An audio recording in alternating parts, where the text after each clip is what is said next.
Thank you as well, Excellency, for the warm welcome and hospitality. And we just had a very enjoyable lunch where we were able to continue our discussion with a number of members of both of our delegations, which is always useful to gain a greater understanding of each other. I also want to welcome both the local press and the foreign media as well to this event. And we do appreciate our partnership, and particularly at such a critical time for Ethiopia. Also look forward to my meeting later today with the Prime Minister. And I'm quite excited to be in Ethiopia. This is my first visit, and certainly this was an important place to start my trip as Secretary of State to the continent, in large measure because of the more than 100-year diplomatic relationship between Ethiopia and the United States.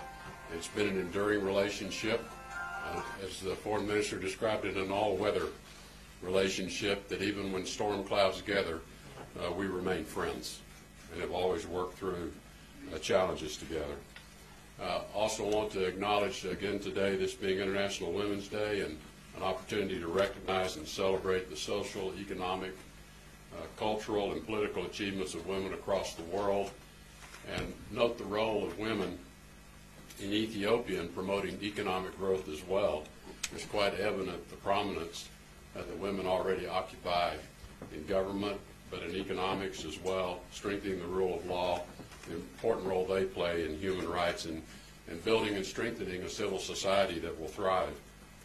As I indicated, the United States and Ethiopia are longstanding partners. I was glad to have the opportunity to exchange views with the Foreign Minister on many areas of mutual interest that we share. We recognize and share concerns expressed by the government about incidents of violence and loss of life. We do firmly believe the answer is greater freedom for people, not less. We recognize the transition that is underway in Ethiopia, the first ever voluntary transfer of power. And I view this as a very positive symbol of the strength of this very young democracy in Ethiopia, a peaceful transition of power.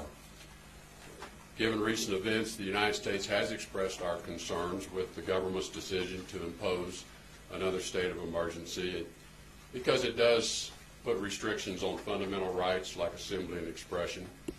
We also discussed in our exchange the importance of ensuring that security forces remain disciplined in maintaining law and order, preventing violence. They have a very difficult challenge on their hand.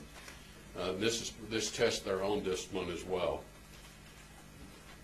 We firmly believe that democratic reform, economic growth, and lasting stability are best addressed through an inclusive political process rather than through the imposition of restrictions.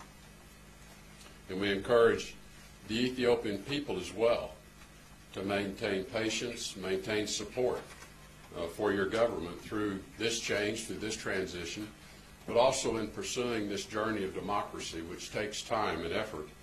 Democracy is not easy. It takes a lot of work. But staying with it, lasting change will come about, and do not resort to violence. Violence is simply never a solution. I was able to raise these concerns because of this very, very strong relationship that exists between Ethiopia and the United States, and we share so many values as partners. We want Ethiopia as a country to succeed and prosper, and we're confident that they will succeed and prosper, providing many, many economic benefits, not just for the Ethiopian people, but for the neighboring countries in Africa, and ultimately for U.S. business interests as well. We welcome the proactive steps that have already been taken with the release of thousands of prisoners, including journalists and political leaders, and we encourage additional concrete measures to allow greater political freedom of expression. As the seat of the African Union, Ethiopia plays a critical and significant role in leadership in the region, throughout the continent and the world, and we appreciate its efforts to further our mutual goals of peace and prosperity on the continent. This is especially true of our shared security interest as the largest contributor. Ethiopia is the largest contributor to UN peacekeeping operations. They play a vital role in AMISOM in Somalia, as well as peacekeeping efforts in Sudan and South Sudan. We have shared treasure together in trying to advance the cause of peace, and we have shared blood together in this advancement of the cause of peace, and we acknowledge that. Ethiopia's influence in supporting the security of Somalia and Djibouti are particularly important at this time to keep global commerce routes open. These routes through the Red Sea affect billions of people around the world in terms of their economic stability. And we discussed the United States is eager to help Ethiopia liberalize its economy. We think it's going to bring great opportunity and attract many business interests as they continue the process of reform and liberalization, strengthen its judicial and commercial institutions, and assist in humanitarian emergencies here and throughout the region, including the almost 1 million refugees that currently reside in Ethiopia. And we need to recognize Ethiopia's generosity in hosting those refugees. The United States is a long-term friend and partner of Ethiopia. We look forward to working with you as the people of Ethiopia seek greater peace, democracy, and prosperity, all of which we know you will succeed in achieving. Thank you.